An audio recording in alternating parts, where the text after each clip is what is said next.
ಭಿಕ್ಷುಕ ನಿಂಗೆ ಒಳಗೆ ಬರ್ಬೇಡ ಹೇಳಿದ್ನಲ್ಲ, ಒಳಗೆಲ್ಲ ಮುಟ್ಟಿ ನಮಗೆಲ್ಲ ಮೈಲ್ಗೆ ಮಾಡಿಬಿಟ್ಟಲ್ಲ. ಯಾವ ಕೀಳಿ ಜಾತಿಯವನ ನೀನು? ನಾ ಮುಟ್ಟದ್ದೆಲ್ಲ ಮೈಲಿಗೆ ಆಗುದಾದ್ರೆ ನಿನ್ನಿ ಪವಿತ್ರ ಜಾತಿ ಎಂತಕ್ಕೆ ಇಷ್ಟು ಬಲಹೀನ?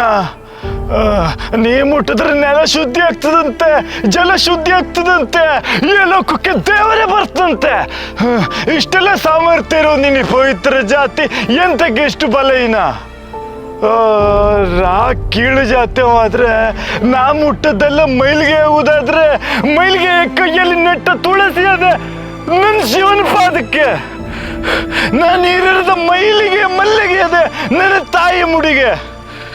ನಾ ತಿಂದೋಗಿದ ಬೀಜದಲ್ಲಿ ಹುಟ್ಟಿರೋ ಹಣ್ಣದೆ ದೇವರ ಅರ್ಪಣೆಗೆ. ನಾ ಮೆಟ್ಟಿದ ಭತ್ತವದೆ ಅನ್ನ ಪ್ರಸಾದಕ್ಕೆ, ಆ ಶಿವನೇ ನನ್ನೊಳಕ್ಕೆ. ಬಹುಶಃ ನೀ ಮುಟ್ಟದಕ್ಕೇನ, ನಿನ್ ಕೈ ತಾಗದಕ್ಕೇನ ಹಣ್ಣು ಹೂವೆಲ್ಲ ಶುದ್ಧ ಆಗೋಯ್ತು, ದೇವರ ಅರ್ಪಣೆಗೆ ಯೋಗ್ಯವಾಗೋಯ್ತು.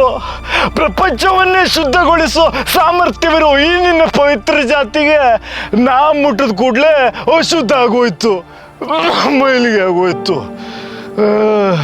ನೀನು ಮುಟ್ಟದಕ್ಕೆ ನಾನು ಶುದ್ಧ ಆಗ್ಬೇಕಾಗಿತ್ತಲ್ಲ. ನಾ ಮುಟ್ಟದಕ್ಕೆ ಸಾಮರ್ಥ್ಯ ಕಳ್ಕೊಳ್ಳು ನಿನ್ನ ಈ ಪವಿತ್ರ ಜಾತಿ ಎಂತಕ್ಕಿಷ್ಟು ಬಲಹೀನ, ಎಂತಕ್ಕಿಷ್ಟು ಬಲಹೀನ, ಎಂತಕ್ಕಿಷ್ಟು ಬಲಹೀನ.